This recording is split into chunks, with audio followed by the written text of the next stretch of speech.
Hey everyone, today I'm going to show you how to add Dochub to Gmail. Without any further ado, let's get started. First, open your preferred browser and navigate to google.com. Once you're there, you'll see the search bar at the center of your screen. In the search bar, type in Chrome Web Store and press enter. This will bring up the search results, and you'll want to click on the first result that appears. This will take you directly to the Chrome Web Store, which is where you can find and install browser extensions that enhance your Gmail experience and many other Google services. Once you're in the Chrome Web Store, it's time to search for the Dochub extension. Direct your attention to the top part of your screen where you'll notice a search bar specifically for the Chrome Web Store. Click on this search bar and type in Dochub. As you type, you'll immediately see search results appear below, and among them, you'll find Dochub for Gmail.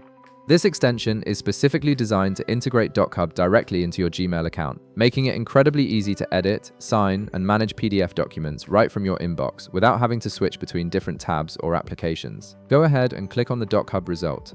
This will redirect you to the extension's overview page, where you can read more about what Dochub offers and see reviews from other users. On this page, you'll notice a prominent button labeled Add to Chrome in the top right corner. Click on this button to begin the installation process. The browser will then start downloading and installing the extension automatically. This usually takes just a few seconds depending on your internet connection speed, so just wait for the installation to complete. Once it finishes, Dochub will be successfully added to your Gmail, and you'll be able to access its features directly from your email interface whenever you need to work with PDF documents. And that's it! You've now integrated Dochub into Gmail, giving you powerful document editing capabilities right from your inbox. If this video helped you out, be sure to leave a like, subscribe, and I'll see you in the next one.